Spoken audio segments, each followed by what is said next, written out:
cannot read and do anything else. I'll tell you what I think might win. My personal point of view on this is I think that content will get turned into like an AI chat experience.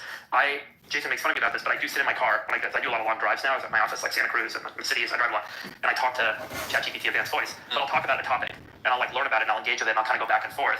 But if I flip on like a book on tape or something, my brain wanders off, and I got questions and ideas, and I'm like, oh, then I start thinking about it, and I realize, oh man, 3 minutes have gone by.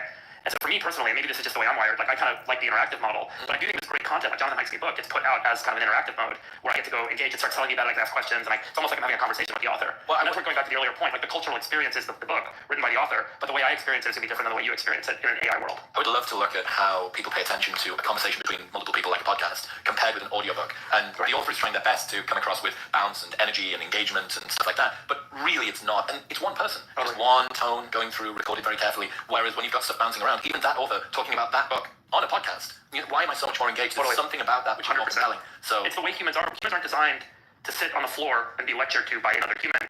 Humans are designed to be social creatures, to have engagement, to have that process. And I think that's how it plays out in our brain. There's more of a responsive chemistry to that. I'm excited for this pendulum to swing back and for people to like read a book again or to watch a Kurosawa film.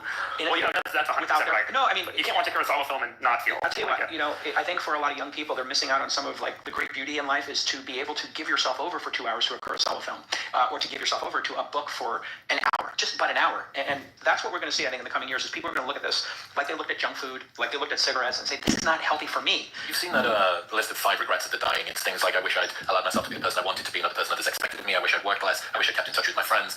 I would bet an awfully large amount of money that one of them in starting about 30 years' time is going to be, I wish I spent less time on my phone. Yeah, and that's going to be great point. TikTok. Great point. Yeah. By the way, we're going to continue the conversation. So guys, join us at Bacon Chris, and we're going to invite the rest of the crew back out. Oh yeah, come on up. Brian, come on up. This is my friend Brian Johnson. Come on up. Brian. There we go. Can we get him a microphone or light out or something? Will you introduce Brian? Brian Johnson created a payments company. He was on This Week in Startups years ago, and then I looked up and he was sharing his nighttime erections on social media.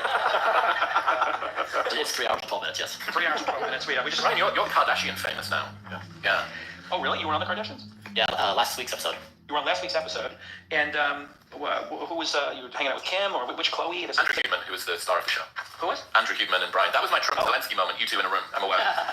Oh, is this like East Coast, West Coast? It's like Crips and Bloods? Yeah. You guys get along, or is he? We do it all. Yeah, we're friends. You're friends. Yeah. Okay. What do you do together? Like the two of you together? That's secret. I mean, do you guys exchange blood? What's the? It's secret, yeah. Sus all in.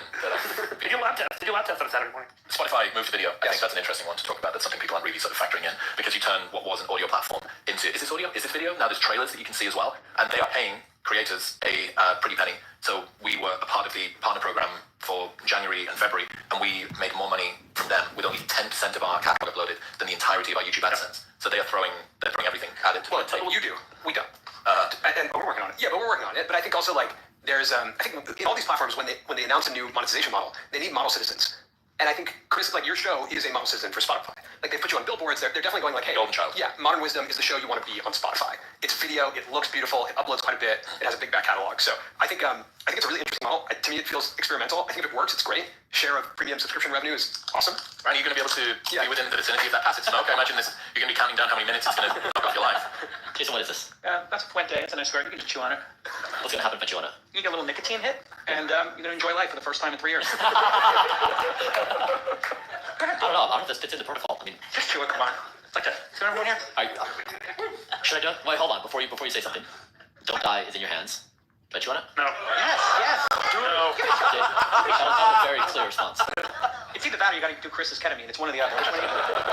Which one should you ketamine? Yeah, we'll do it backstage. Yeah. I'm an expert promoter. I do everything. Yeah. Hey, do you want the cigar? I'm okay, thank You you. did ketamine recently, didn't you, Brian? I did, yeah. I used so we built a brain interface at my company, Kernel. We were trying to build a wearable fMRI, and we had this question: what happens when? There's like when you take an SSRI or when you take ketamine. And so I did a dose, an intramuscular dose, and we measured my brain 30 days before the ketamine, during ketamine, and then 14 Was days it an after. injection? You snorted it? You did those? Injection. We did the max FDA allowed amount.